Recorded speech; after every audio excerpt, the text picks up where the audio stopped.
Um jovem poeta idealista se apaixona pela vizinha misteriosa que observa da sua janela.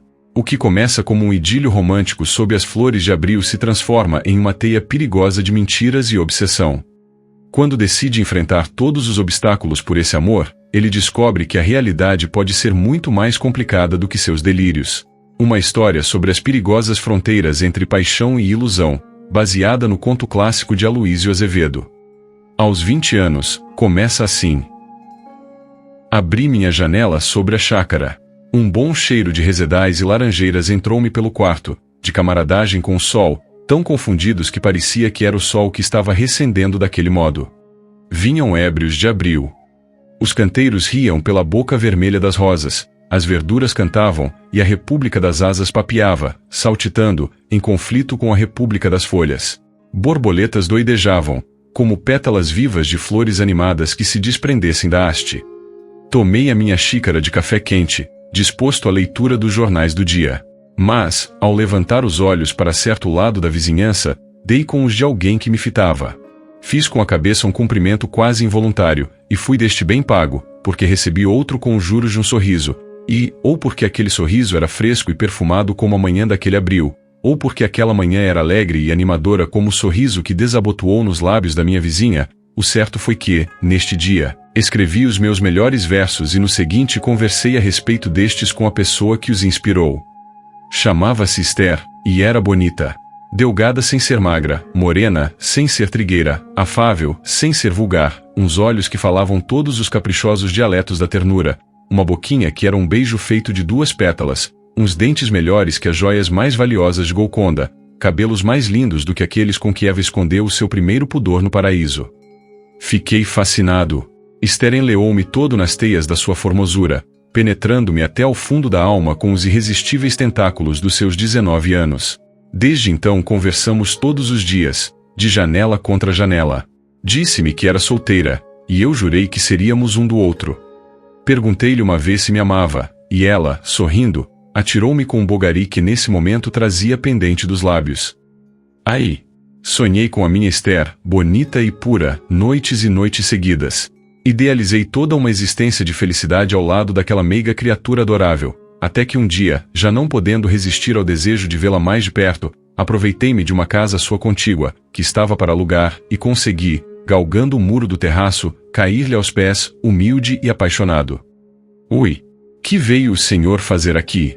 Perguntou-me trêmula, empalidecendo. Dizer-te que te amo loucamente e que não sei continuar a viver sem ti.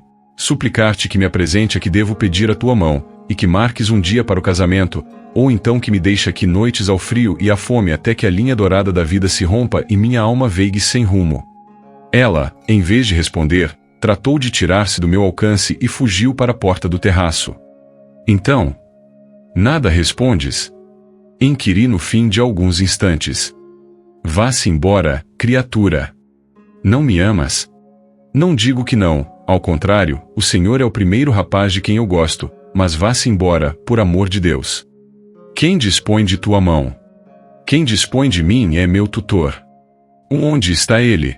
Quem é? Como se chama? Chama-se José Bento Furtado. É capitalista, comendador, e deve estar agora na Praça do Comércio. Preciso falar-lhe. Se é para pedir-me em casamento, declaro-lhe que perde o seu tempo. Por quê? Meu tutor não quer que eu case antes dos 20 anos e já decidiu com quem há de ser. Já? Com quem é? Com ele mesmo. Com ele. Oh! E que idade tem seu tutor? 50 anos. Jesus! E a senhora consente? Que remédio! Sou órfã, sabe? De pai e mãe. Teria ficado ao desamparo desde pequenina se não fosse aquele santo homem. É seu parente? Não, é meu benfeitor. E a senhora ama-o. Como filha sou louca por ele. Mas esse amor, longe de satisfazer a um noivo, é pelo contrário um sério obstáculo para o casamento. A senhora vai fazer a sua desgraça e a do pobre homem.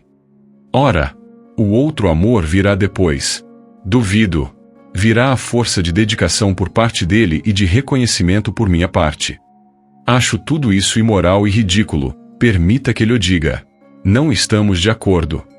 E se eu me entender com ele? Se lhe pedir que me dê, suplicar, de joelhos, se preciso for. Pode ser que o homem, bom, como a senhora diz que é, se compadeça de mim, ou de nós, e... é inútil. Ele só tem uma preocupação na vida, ser meu marido. Fujamos então. Deus me livre. Estou certa de que com isso causaria a morte do meu benfeitor. Devo, nesse caso, perder todas as esperanças de... Não. Deve esperar com paciência. Pode bem ser que ele mude ainda de ideia, ou, quem sabe, pode ser que morra antes de realizar o seu projeto. E acha a senhora que esperarei, sabe Deus por quanto tempo, sem sucumbir à violência da minha paixão? O verdadeiro amor a tudo resiste, quando mais ao tempo. Tenha fé e constância, é só o que lhe digo. E adeus. Pois adeus. Não vale zangar-se. Trepe de novo ao muro e retire-se. Vou buscar-lhe uma cadeira. Obrigado. Não é preciso. Faço todo o gosto em cair, se me escorregar a mão. Quem me dera até que morresse da queda, aqui mesmo. Deixe-se de tolices. Vá. Saí ridiculamente, trepando-me pelo muro, como um macaco, e levando desalento no coração. Ah! Maldito tutor dos diabos! Velho gaiteiro e libertino! Ignóbil maluco, que acabava de transformar em fel todo o encanto e toda a poesia da minha existência. A vontade que eu sentia era de matá-lo. Era de vingar-me ferozmente da terrível agonia que aquele monstro me ferrara no coração. Mas não as perdes, miserável. Deixa estar, prometia eu com os meus botões. Não pude comer, nem dormir, durante muitos dias. Entretanto, a minha adorável vizinha falava-me sempre, sorria-me, atirava-me flores, recitava os meus versos e conversava-me sobre o nosso amor. Eu estava cada vez mais apaixonado. Resolvi destruir o obstáculo da minha felicidade. Resolvi dar cabo do tutor de Esther. Já o conhecia de vista, muita vez encontramo-nos à volta do espetáculo, em caminho de casa. Ora a rua em que habitava o miserável era escusa e sombria. Não havia que hesitar. Comprei um cospe-fogos de 6 tiros e as competentes balas. E há de ser amanhã mesmo. Jurei comigo. E deliberei passar o resto desse dia a familiarizar-me com o trabuco no fundo da chácara, mas logo às primeiras detonações os vizinhos protestaram, interveio a polícia, e eu tive de resignar-me a tomar um bode da Tijuca e ir continuar o meu sinistro exercício no Hotel Jordão. Ficou, pois, transferido o terrível desígnio para mais tarde. Eram alguns dias de vida que eu concedia ao desgraçado. No fim de uma semana estava apto a disparar sem receio de perder a pontaria. Voltei para o meu cômodo de rapaz solteiro, acendi um charuto, estirei-me no canapé e dispus-me a esperar pela hora. Mas, pensei já à noite, quem sabe se Esther não exagerou a coisa. Ela é um pouquinho imaginosa. Pode ser que, se eu falasse ao tutor de certo modo... Hein? Sim. É bem possível que o homem se convencesse e, em todo caso, que diabo, nada perderia eu em tentar. Seria até muito digno de minha parte. Está dito. Resolvi, enterrando a cabeça entre os travesseiros. Amanhã procuro, faço-lhe o pedido com todas as formalidades. Se o estúpido negar, insisto, falo, discuto. E, se ele, ainda assim, não ceder, então bem, zás. Morreu. Acabou-se. No dia imediato, de casaca e gravata branca, entrava eu na sala de visitas do meu homem. Era domingo, e apesar de 1h da tarde, ouvi barulho de louça lá dentro. Mandei o meu cartão. Meia hora depois apareceu-me o velhote, de rodaque branco, chinelas, sem colete, palitando os dentes. A gravidade do meu trajo desconcertou um tanto. Pediu-me desculpa por me receber tão afrescata, ofereceu-me uma cadeira e perguntou-me ao que devia a honra daquela visita. Que, lhe parecia, tratava-se de coisa séria. Do que há de mais sério, senhor comendador Furtado? Trata-se da minha felicidade. Do meu futuro. Trata-se da minha própria vida. Tenha a bondade de pôr os pontos nos dois. Venho pedir-lhe a mão de sua filha. Filha? Quer dizer, sua pupila? Pupila. Sim, sua adorável pupila, a quem amo, a quem idolatro e por quem sou correspondido com igual ardor. Se ela não o declarou ainda a Vossa Senhora, é porque receia com isso contrariá-lo. Creia, porém, senhor comendador, que... Mas, perdão, eu não tenho pupila nenhuma. Como? E Dona Esther? Esther? Sim. A encantadora, a minha divina Esther. Ah! Ei-la!